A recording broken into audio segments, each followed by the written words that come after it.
Қазір мен сіздерге үй жағдайында сыр дайындауды таңғы асқа үйретемін. Бұл сүттен дайындалатын тағам. Мен мына тефальды қайнатып алдым. Мынаның астын ыстық сумен шаям. Өйткені сүттің түбінің күйіп кетпес үшін ыстық сумен шайып алдым. Енді міне осыған 2 литр сүтті құямын.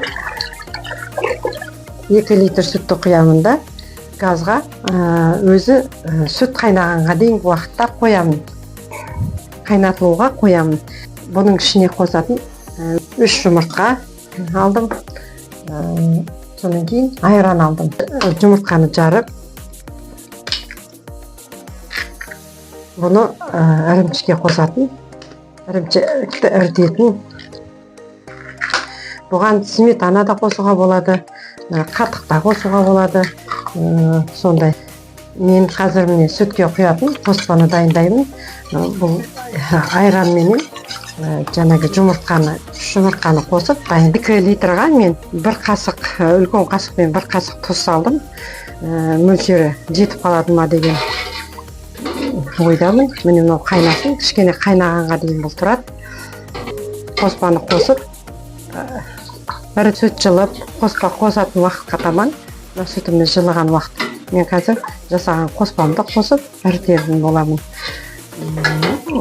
Ірімшіктің дайындалу жағдайын жасаймыз. Тұзын салдым 1 қасық, енді 1 кішкене қасық қант қосайын деп тұрмын. Бұл енді бала шағамның барлығы аман сау болсын, елім аман, жұртым тыныш болсын деп, өзім ырымдап, өзім сөйтіп кішкене қант саламын. Тәтті өмір болсын деп солай саламын. Енді міне сүтіміз кішкене жылып ысып келе жатыр. Мен бұған қазір жаңағы өзімнің дайындаған қоспамды қосып жатырмын. Айранменен, жұмыртқамен дайындалған қоспамды қосып жатырмын. Енді осыны ірітіп аламыз қазір.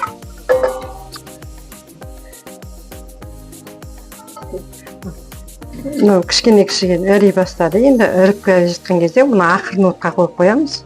Газды азайтып қоямыз кішкене. Оты ақырын болып тұрған керек бізге.